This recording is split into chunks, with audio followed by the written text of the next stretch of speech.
Today, what I'll be sharing to you are my reflections.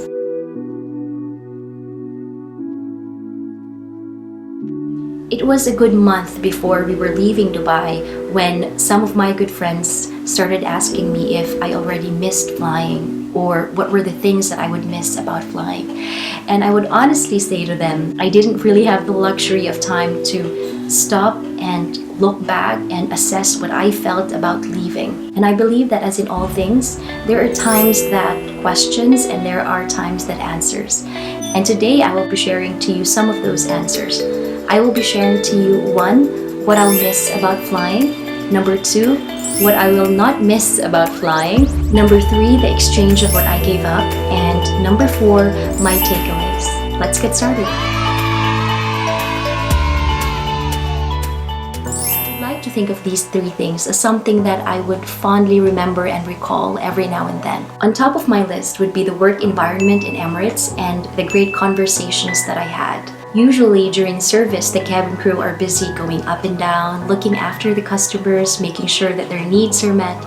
Once the service is done, then this is the time for us to have a break, sit down, have our meal, and this is where great conversations begin. And usually in these times, something that I would always look forward to is for me to find out that the crew that I'm working with are actually not just cabin crew. They do a lot of things on the side.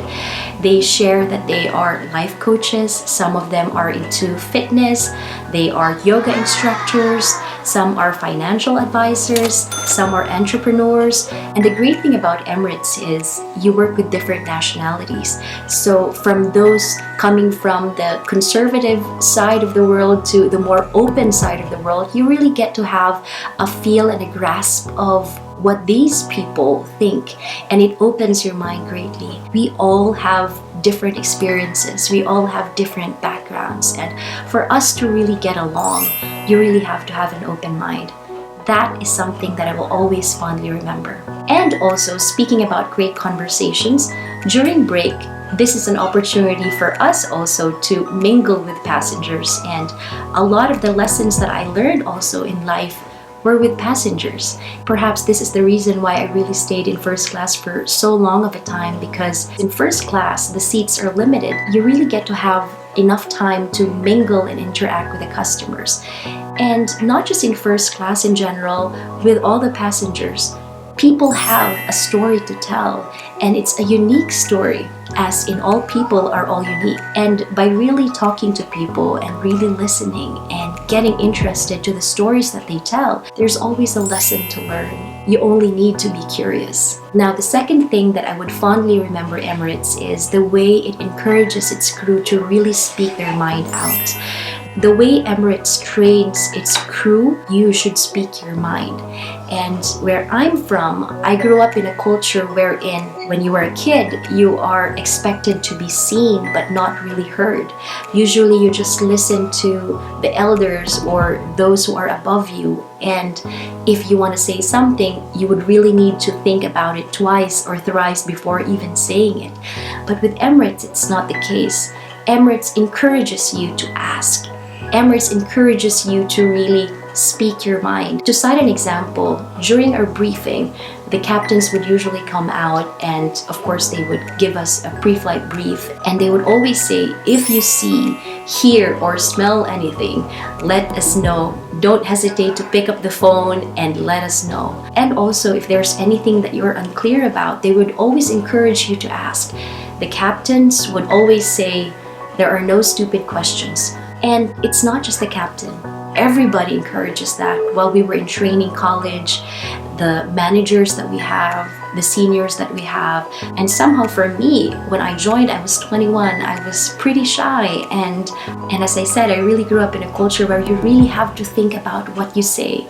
And with Emirates, you are just encouraged to express. But of course, with a disclaimer that again, it's not what you say but how you say it. Emirates also trains the cabin crew how to say things right. Again, it's not what you say but how you say it. Emirates really encourages you and trains you to really speak your mind in a way that is of course diplomatic, and then ultimately get what it is that you want from a situation. And as an example, when dealing with customers, rudeness, of course, is not acceptable. So for you to get a passenger fasten his seatbelt, you must be firm, but at the same time, you say it in a diplomatic manner. And with that, I will fondly remember Emirates because I am never the same again. Now I'm able to speak my mind, I am able to express myself, and still considering the thought and the reaction of the person that I'm talking to. And the third thing would be the access that Emirates gave me to be with the people that mattered to me, who lived in long distances. I recall when two of my closest friends who used to live in Dubai decided to migrate in Australia. Because of Emirates, I didn't get to miss them that much. I would still get to see them given that Emirates flies to that destination. So every now and then I would fly to Australia and visit them. And I think if it wasn't for Emirates, I wouldn't have frequently visited them. I wouldn't have been able to visit their houses, how they lived there, where they usually went, where they usually hung out, where they did their groceries. It was because of Emirates that our friendship grew stronger. Another example would be my aunt, who I was very close to ever since I was a child, and she moved to the States with her family when I was in high school.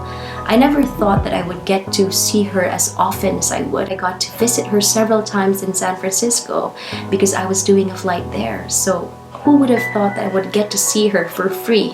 And usually we stayed in San Francisco for 2 days. So I had the chance to cross the Golden Gate Bridge with her. I got to see their house, which was an overlooking view. I just really had the time to bond with her again and really enjoy her presence, which I missed. And the great thing is Emirates flies to so many destinations.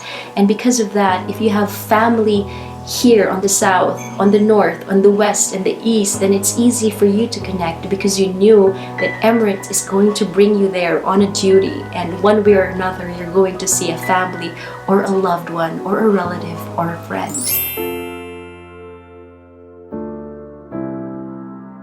Now I'll talk about the things that I will not miss about flying. It's not a lot, but I have a few. One of that would be waking up in the wee hours of the night. Oh my gosh, Walking Dead and feeling like a zombie is really real. If I can cite you an example, we fly to Maldives and it's almost 4 hours away from Dubai, and it's a turnaround for us, meaning we go there, drop passengers, board passengers, and then come back to Dubai. It's a long day for us. The flight starts at 4 o'clock in the morning and you land back in Dubai at 1 o'clock in the afternoon. Even though your flight is at 4 o'clock in the morning, you have to be at the briefing 2 hours before, so that's 2 a.m. in the morning. But of course, before you get to the briefing, you have to get ready. So say you wake up at 12 midnight, and for you to really have reserves of energy during the flight, you really have to make sure that you have enough sleep. And it's not always that you get to have sleep. You're lucky if you got to sleep 4 hours before the flight. But in most cases, it's really too hard to imagine staying awake all night and then landing at 1 o'clock in the afternoon. I tell you, when I land, I would usually feel that I am 10 years older. It's really just tiring. So that's something I will definitely not miss. I would also not miss the feeling of leaving home and seeing my husband sleeping soundly with my son, and knowing that I will be gone for 3 days, 6 days, or sometimes even 8 days.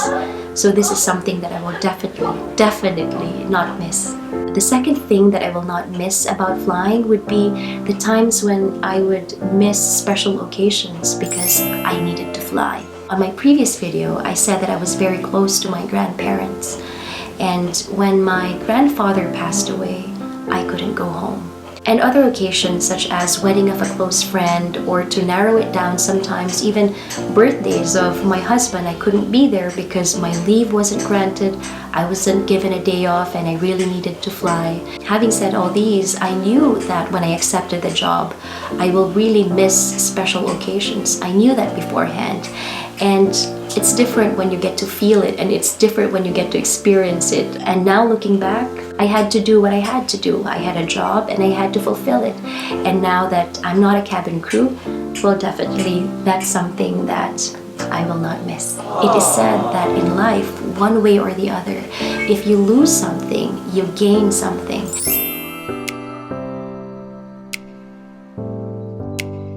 Me now sleeping in the same bed, in my bed, every night. I don't have to wake up at wee hours of the night to go to work and land at 1 o'clock in the afternoon feeling like 10 years older. So now I pretty much have a regular routine. I sleep at night, I wake up in the morning. So that's something that I definitely gained and I definitely appreciate. The second thing would be going to bed, seeing my boys, my husband and my son. Gone are the days where I have to miss them so badly. And thirdly, I am now able to enjoy special occasions with my loved ones. When I left for Emirates, my youngest sister was, I believe, 7 years old then, and her birthday fell on the 3rd of December. I missed her special day for 12 years. And the same as my father, whose birthday was on the 20th of December. And last month, which was December, was the first time that I was with my youngest sister to celebrate her 19th birthday. My father turned 57 and I was there. And in retrospect, it really made me realize that sometimes when you have something, it's easy to take them for granted. And when there are times when that's taken away from you, whether temporarily or permanently, then you get to appreciate the value of it. I missed special occasions, and now that I'm able to be in them once again, it is a different feeling.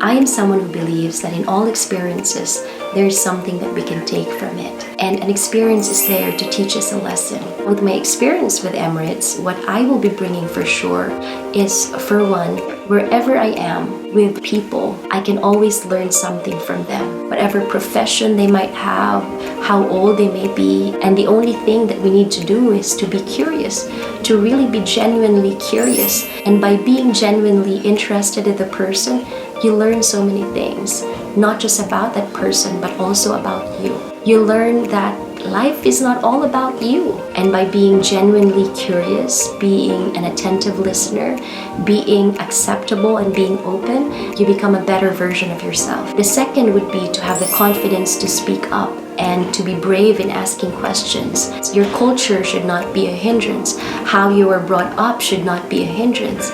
You have to speak your mind, because in expressing yourself, one way or another, you don't know that you're able to touch and influence, to clarify, to create harmony by expressing yourself, but in a way that is also sensitive and mindful of what the others might feel.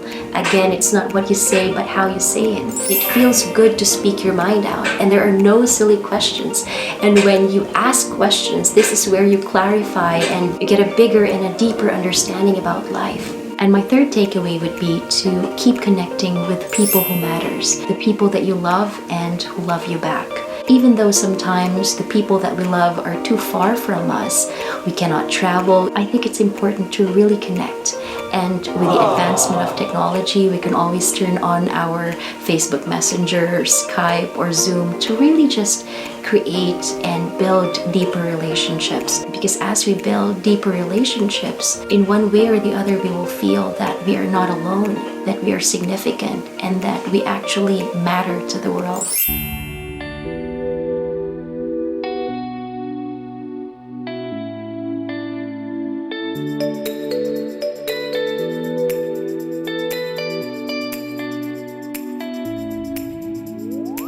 To end, I believe that in life, there's a scenery and there's the viewer.